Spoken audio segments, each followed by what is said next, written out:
On vous a dit que l'histoire se répète. On vous a dit que toutes les histoires sont les mêmes. Mais si je vous disais que l'histoire n'est pas seulement le passé, elle est aussi votre futur?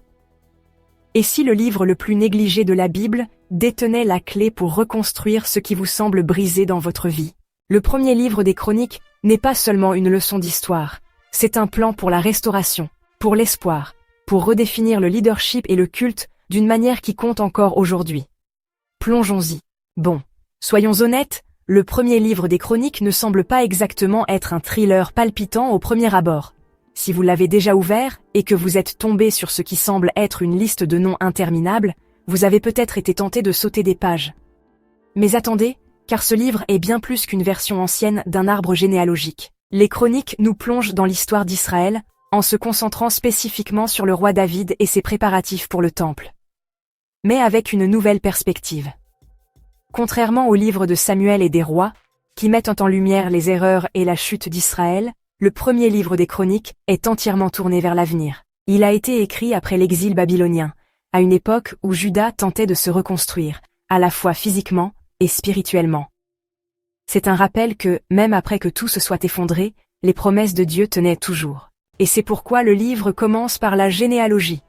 Parce que ces longues listes de noms ne sont pas juste du remplissage, elles sont la preuve que les personnes revenant de l'exil faisaient toujours partie de l'histoire de Dieu. Ensuite, nous arrivons au cœur du livre, David. Mais pas la version complète et scandaleuse de Samuel.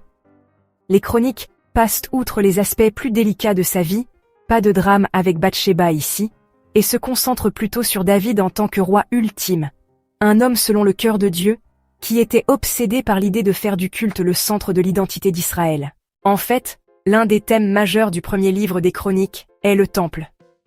David passe une grande partie du livre à préparer sa construction, à organiser les Lévites, à nommer des musiciens, et à poser les bases de ce qui allait devenir le cœur spirituel d'Israël. Cette focalisation sur le culte n'était pas seulement une question de tradition, c'était une façon de rappeler au peuple que leur force ne venait pas du pouvoir politique, mais de leur relation avec Dieu. Et en parlant de leadership, l'un des moments les plus puissants du livre est le dernier discours de David à Salomon. Il ne lui transmet pas seulement les plans du temple, il donne à Salomon une mission. Suivre Dieu de tout son cœur, et tout le reste se mettra en place. Alors, quelles leçons en tirer pour nous aujourd'hui? Le premier livre des Chroniques nous rappelle que la restauration est possible, mais cela commence par la fidélité. Il nous enseigne que le leadership ne concerne pas le statut. Il s'agit de servir avec un cœur tourné vers Dieu. Et peut-être le plus important, il nous montre que même quand les choses semblent de briser au-delà de toute réparation, l'histoire de Dieu n'est pas terminée. Je vous invite à en discuter dans les commentaires. Selon vous, quel est le message le plus souvent négligé dans le premier livre des Chroniques? Vous pouvez nous soutenir en vous abonnant si ce n'est pas déjà fait.